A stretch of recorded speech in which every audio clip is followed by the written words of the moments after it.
This chalk stop is $160. Okay. Took me about 5 minutes to design this in SolidWorks for this little magnet here, and it's already printing.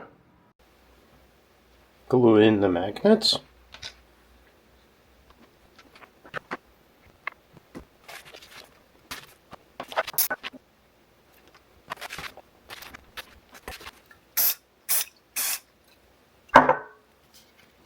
And here we go.